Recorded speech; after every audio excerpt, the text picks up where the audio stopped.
Yo, salut tout le monde, c'est Final Fight 4 à l'appareil, j'espère que vous allez bien. Aujourd'hui, on se retrouve pour la review de l'épisode 70 de Boruto, donc épisode 70 de Boruto. Et dans cet épisode, on commence de nouveau un mini arc fillers, mais on se rend compte qu'en fait, tous les arcs fillers sont englobés, en fait, et sont en réalité une continuité de Boruto The Movie, dont la finalité, on va dire, de cet arc sera l'affrontement contre le troisième Otsutsuki, qui va certainement, d'après ce qu'on a, de théories, de petits spoils et tout ça, être affronté par Mizuki en personne. Donc dans cet épisode-ci, on s'intéresse cette fois à Metal Lee. Bon, j'ai légèrement préféré bien sûr ce fillers à celui avec Shoujo, parce que Shoujo n'est pas un personnage spécialement avec lequel j'ai beaucoup d'attaches. Je préfère Metal Lee, parce que Metal Lee, il y a quand même son père qui est Rock Lee, qui est quand même assez cool, il y a le sensei qui est Gai Sensei, etc. Il y a quand même énormément de bails beaucoup plus cool, on va dire, pour ma part, bien sûr, hein, ça n'engage que moi, autour de Rock Lee que autour de Shoujo. Bon, bien sûr, après, les fans de Shoujo vont dire il y a Soji, etc., qui sont beaucoup plus cool. Donc voilà, l'un dans l'autre, mais moi je suis quand même plus fan de Rock Lee, et donc ce filler m'intéresse beaucoup plus. Donc pour les bails, pour un peu le scénar de l'histoire, donc Rock Lee a chopé un collier magique, soi-disant, qui va lui permettre de vaincre sa timidité, de vaincre sa peur, son stress lorsqu'il doit combattre en public.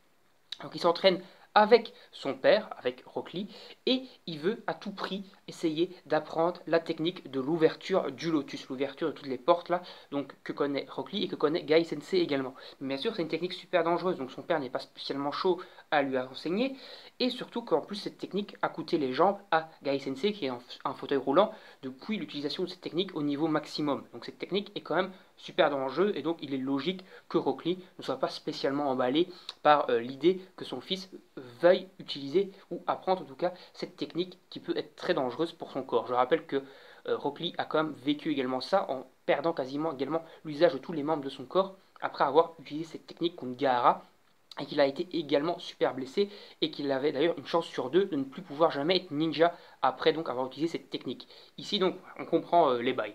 Donc il va alors, parce que son père n'est pas spécialement emballé par lui apprendre, il va demander en personne à Gai Sensei. Donc c'est l'occasion de revoir Gai Sensei, de revoir Rock Lee, donc c'est plutôt très intéressant, plutôt très sympa pour les fans de ce duo de personnages. Donc ça c'était très cool, moi j'ai trouvé ça vraiment sympa. Surtout il y a toujours l'humour à la Gai Sensei, l'humour à la Rock Lee, il y a toujours quand même de l'humour dans les épisodes où ils sont là, et ça fait toujours un petit vent de fraîcheur, parce que dans les épisodes de Shoujo, ça avait beau être un truc d'amourette un peu à la deux balles, il y avait quand même des trucs un peu sérieux, du serious business un peu tout le temps, en mode ouais je m'as brisé le cœur, je pleure, machin. C'était quand même un petit peu plus sérieux, un petit peu, c'était moins humoristique. Ici, l'humour est quand même beaucoup plus présent, et ça fait quand même du bien après les épisodes avec Shoujo, où il y a carrément une meuf qui voulait se suicider à la fin. Donc voilà, on connaît carrément quand même dans du meilleur. Après, donc, ce qui est également d'intéressant dans cet épisode, c'est l'annonce d'un nouveau conseil des Kage qui vont certainement, qui va s'intéresser au cas des Otsutsuki encore une fois.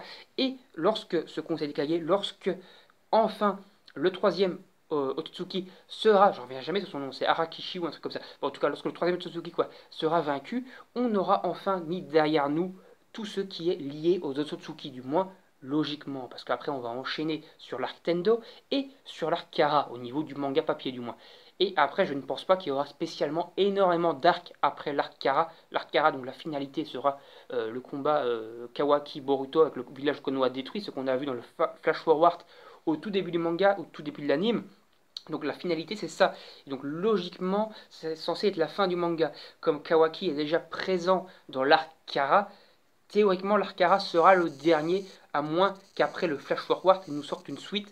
Mais je pense pas que ça serait logique. Donc je pense qu'on approche entre guillemets de la fin de Boruto, avec l'arc Kara du moins dans le manga papier, du coup on approche vraiment de la fin. Dans l'anime il y en a encore un bon paquet, parce qu'il va y avoir l'arc Tendo, l'arc Kara, ici l'arc avec le troisième Otsutsuki, plus la finalité de l'arc Rock Lee.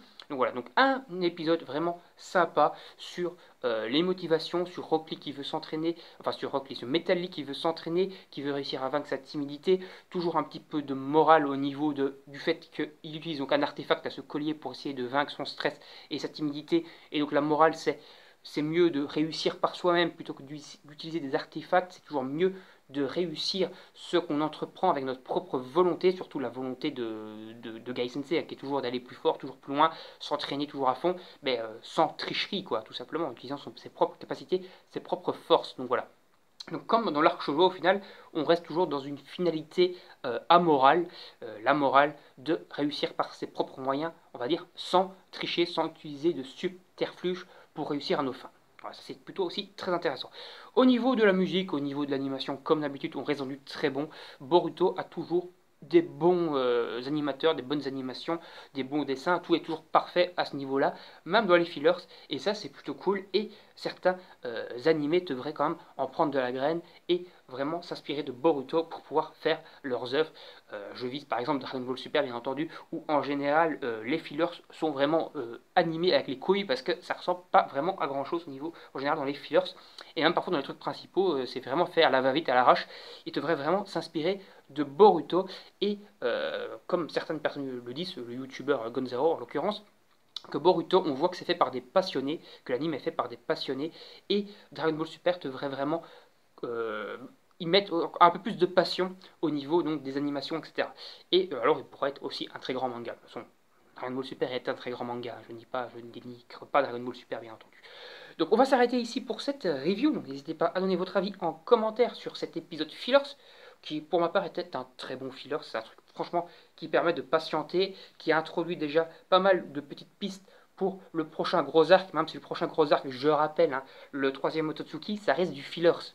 Ce personnage est non canonique au manga papier, il est donc au final non officiel. Donc même si c'est un personnage assez cool, qu'il a été introduit déjà dans l'arc principal Boruto The Movie, au final ça reste du fillers. Donc même si son arc va être super cool, parce que je pense qu'il va être super cool, même s'il dure on va dire 6-7 épisodes, ça sera normalement 6-7 épisodes HS, mais des bons HS. Et ça c'est franchement ce qu'on demande. Franchement Boruto, les 50 premiers épisodes c'est du HS, c'est du hors-série, puisque à la base ce n'était pas dans le manga papier. Bon après c'est aspiré de trucs de romans, etc. Donc c'est à peu près officiel. Mais ça reste quand même du hors-série. Et pourtant tu as certains arcs qui sont très bons. Bon, t'en as qui sont complètement à chier, mais t'en as certains qui sont très bons. Par exemple le premier arc avec le nuée est franchement super. Donc du HS, on peut en avoir du très bon dans Boruto. Boruto prouve que le hors-série n'est pas forcément mauvais. D'ailleurs, Shippuden arrivait quand même si on a beaucoup craché dessus, il y avait quand même quelques hors-séries qui étaient sympas. Ça, il ne faut pas non plus cracher dessus et faire la mauvaise langue. Donc voilà. Donc donnez-moi votre avis sur l'épisode en commentaire, sur la vidéo en règle générale. N'hésitez pas à vous abonner à la chaîne, à activer la petite cloche pour recevoir les notifications et savoir quand une prochaine vidéo sortira. N'hésitez pas également à liker la vidéo et à la partager sur vos réseaux sociaux. Moi je vous dis salut, à la prochaine, salut tout le monde.